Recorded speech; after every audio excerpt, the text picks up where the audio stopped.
صرف ہڈیاں اور چربی تھی، گوشت کی کوئی ایک بوٹی تک نہیں۔ خاموشی سے اٹھ کر کمرے میں چلے گئے اور خاموشی سے رونے لگ گئے۔ بیوی آئی اور بولی، کوئی بات نہیں، آپ غمگین نہ ہوں، میں چٹنی بنا لیتی ہوں۔ تھوڑی دیر بعد شازیہ کمرے میں آئی اور بولی، بابا ہمیں گوشت نہیں کھانا، میرے پیٹ میں درد ہو رہا ہے۔ ویسے بھی یہ سننا تھا کہ باپ کی آنکھوں سے آنسو گرنے لگے اور پھر پھوٹ پھوٹ کر رونے لگے، لیکن رونے والے وہ اکیلے نہیں تھے، دونوں بچیاں اور بیوی بھی آنسو بہا رہے ہیں۔ اتنے میں پڑوس والے اکرم کی آواز آئی جو سبزی کی ریڑھی لگاتا تھا، انور بھائی دروازہ کھولو، باہر آ جاؤ۔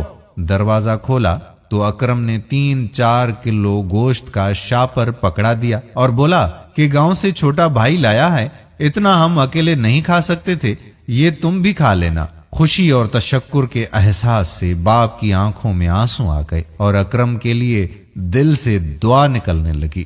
گوشت کھا کر ابھی فارغ ہوئے ہی تھے کہ بہت زور کا طوفان آ گیا، بارش شروع ہو گئی، اس کے ساتھ ہی بجلی نے زوردار جھٹکا مارا اور چلی گئی۔ بجلی کے جھٹکے سے اکثر فریزر جل گئے۔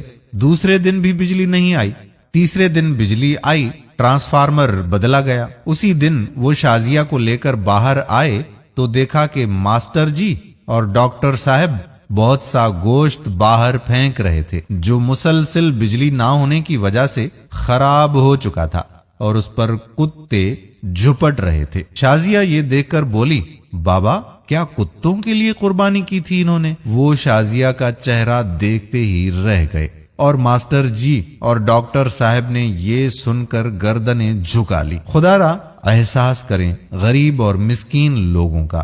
یہ صرف ویڈیو ہی نہیں، اپنے آس پاس خوددار مساکین کی ضرورتوں سے ہمہ وقت آگاہ رہنے کی درخواست بھی ہے۔ اسی لیے عید الاضحیٰ کے دن گوشت کی تقسیم کرتے وقت غریب اور مسکین لوگوں کا خاص طور پر خیال رکھیں، کیونکہ قربانی انہی لوگوں کے لیے ہی تو ہوتی ہے۔ اگر آپ کو ویڈیو پسند آئی ہو اور دوسرے لوگوں کے ساتھ شیئر کرنے میں آپ کو کوئی ہچکچاہٹ محسوس نہ ہو تو زیادہ سے زیادہ اس ویڈیو کو شیئر کریں تاکہ اس عید پر لوگ اپنے غریب بھائیوں کو گوشت کھلا سکیں۔ آنے والی ویڈیو تک آپ کا اپنا میزبان قادر بخش کلہوڑو آپ سے اجازت چاہتا ہے۔ اپنی دعاؤں میں یاد رکھیے گا۔ اللہ حافظ۔